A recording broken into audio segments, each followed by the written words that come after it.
নমস্কার বন্ধুরা, কুকিং বাইটসে তোমাদের সবাইকে স্বাগত। আজ আমি বানাবো চিকেন স্টু। বানানোর জন্য প্রথমে লাগছে চিকেন, গাজর, পেঁপা, আলু, টমেটো, বিনস, আর লাগছে কুচনো পেঁয়াজ, রসুন, কাঁচা লঙ্কা কুচি আর ধনেপাতার ডগা। কড়া গরম হলে তাতে তেল দিয়ে গোটা তেজপাতা আর গোটা গরম মশলা দিয়ে ভালো করে ভেজে নিচ্ছি। ভালো করে ভেজে নেওয়ার পর ওর মধ্যে কুচনো পেঁয়াজগুলিকে দিয়ে দেবো। কুচনো পেঁয়াজগুলো ভালো করে ভেজে নিতে হবে।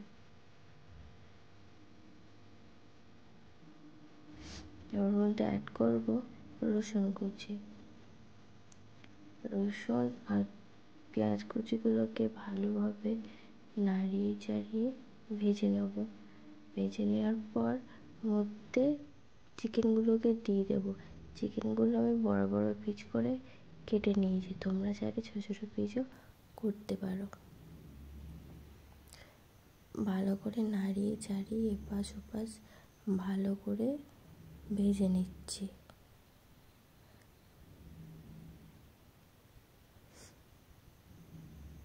ভালো করে ভেজে নেওয়ার পর মধ্যে অ্যাড করবো টুকরো করে রাখা আলু, পেঁপে, গাজর আর বিনস, আর কিছু ধনেপাতার ডগাগুলো আর কাঁচা লঙ্কা কুচি। সবগুলো একসাথে দিয়ে ভালো করে নাড়িয়ে চাড়িয়ে ভেজে নেব।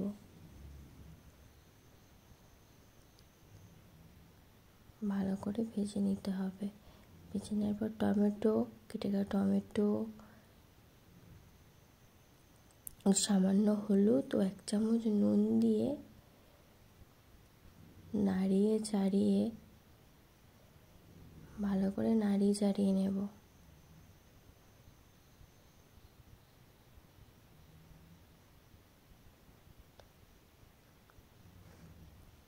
এবারে ওর মধ্যে জল দিয়ে দেব।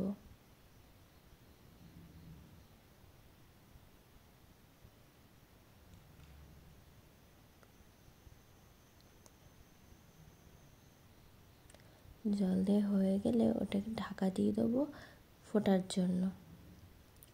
এদিকে আর একটা প্যান গরম করে তার মধ্যে 1 চামচ গোটা জিরে, 1/2 চামচ গোটা গোলমরিচ ও 1 চামচ নুন দিয়ে ভালো করে ভেজে নিতে হবে। যতক্ষণ না সুন্দর একটা সেন্ট বার হচ্ছে ততক্ষণ ভালো করে মশলাটা ভেজে নেব। ভাজা হয়ে গেলে নামিয়ে ঠান্ডা করে গুঁড়ো করে নেব। এদিকে আরেকটা প্যানে বাটার দিয়ে একটা রুটি মাঝখান থেকে কেটে এপাশ ওপাশ ভালো করে সেঁকে নেব।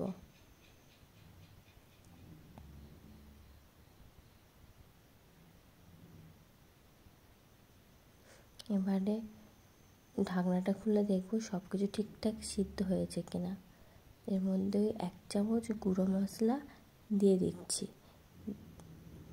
গুঁড়ো মশলাটা দেওয়া হয়ে গেলে ভালো করে মিশিয়ে ফুটতে দেবো। একটু ফুটিয়ে খানিকক্ষণ ফুটিয়ে নামিয়ে নেব।